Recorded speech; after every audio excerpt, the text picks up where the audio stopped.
My name is Emma, and I've never believed in the supernatural. Ghost stories and haunted houses were just things to make kids behave or to sell movie tickets. That was until the shadows in the night began to move. It started innocently enough. I had just moved into a new apartment, a quaint place with creaky wooden floors and old-fashioned charm. It was cheap and close to my job, the perfect find. The landlord, an elderly man with a crooked smile, assured me it had character. If only I knew what kind of character. The first night, I was unpacking boxes when the power went out. I shrugged it off, figuring it was just the old wiring. Grabbing a flashlight, I continued unpacking. That's when I saw a flicker of movement in the corner of my eye. I turned the flashlight towards the corner, but there was nothing there, just the usual clutter of unpacked boxes. Over the next few days, the power outages became more frequent, always at night. I began to notice more of those fleeting shadows, always just out of sight. I told myself it was just my imagination, that I was tired from the move and adjusting to a new place. But deep down, I knew something was off.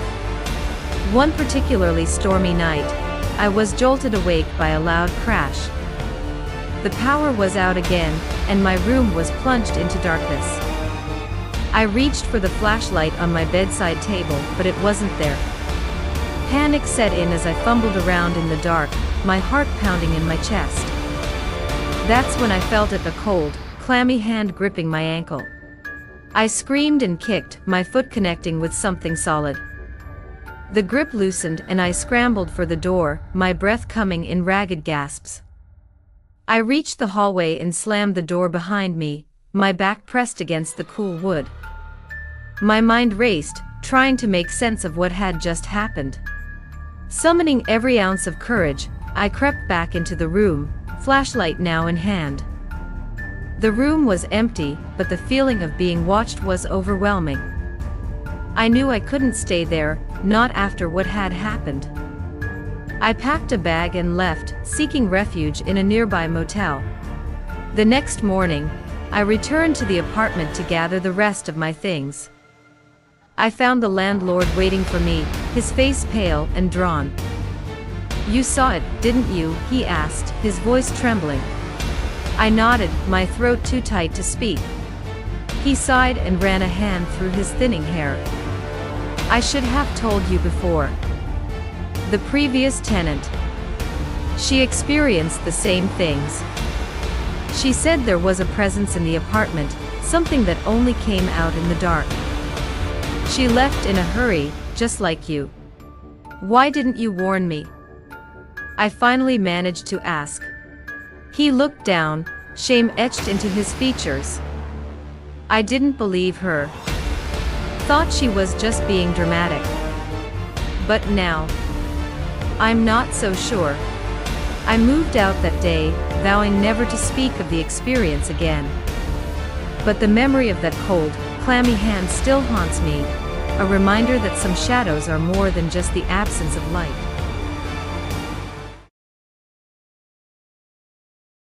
My name is Alex Thompson, and I moved to the small town of Willow Creek for a fresh start.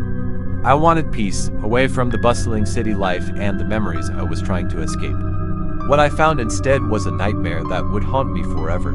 Willow Creek was quaint and charming, a picture-perfect town with friendly neighbors and local businesses. One such business was Frank's Homemade Ketchup. Frank was a local legend, known for his secret recipe that everyone swore was the best they'd ever tasted.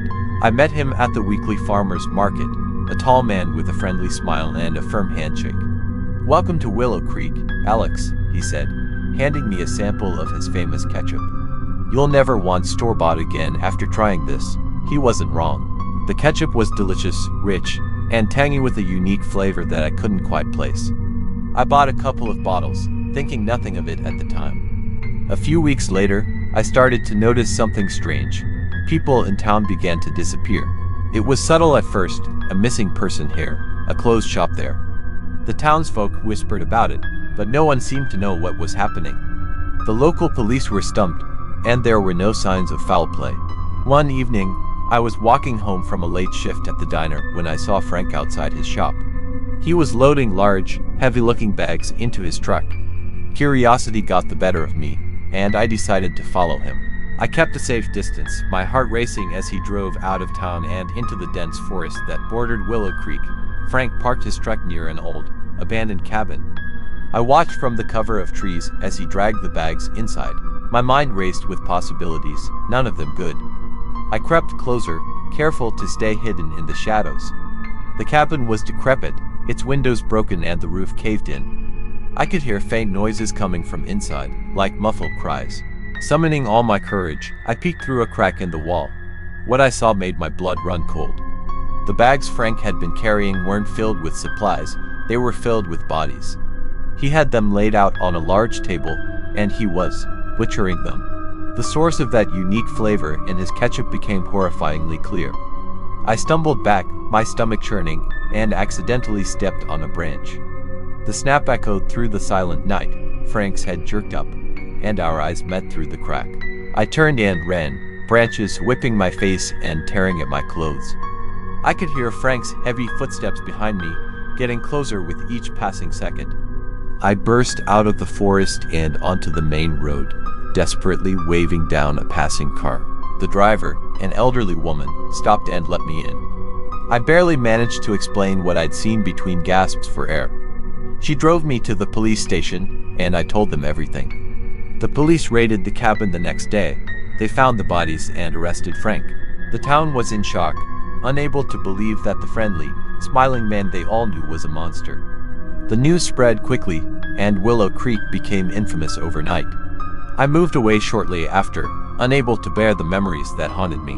I still can't eat ketchup without feeling sick, and every time I close my eyes, I see Frank's face, twisted with rage as he chased me through the forest.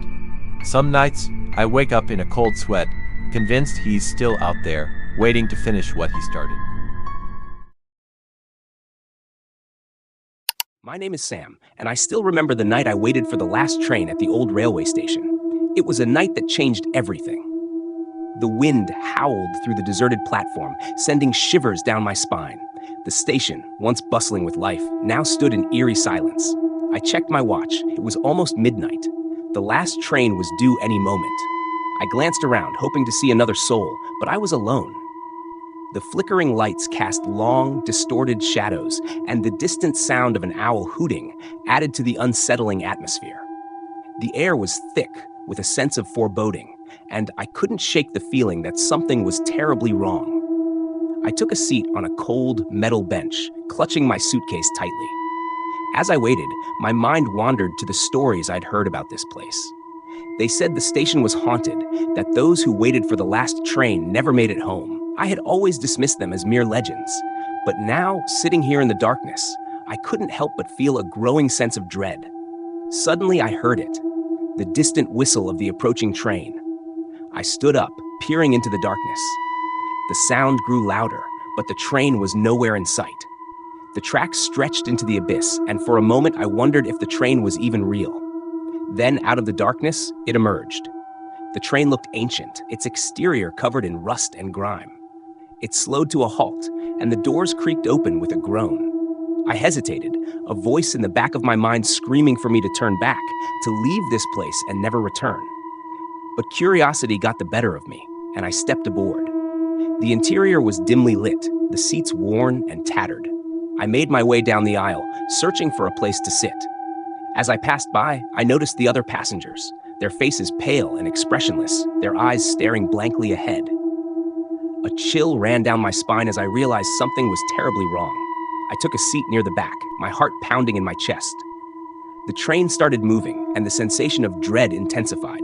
I glanced around, trying to make sense of my surroundings. The passengers sat in eerie silence, their eyes fixed on something unseen. Then I saw him.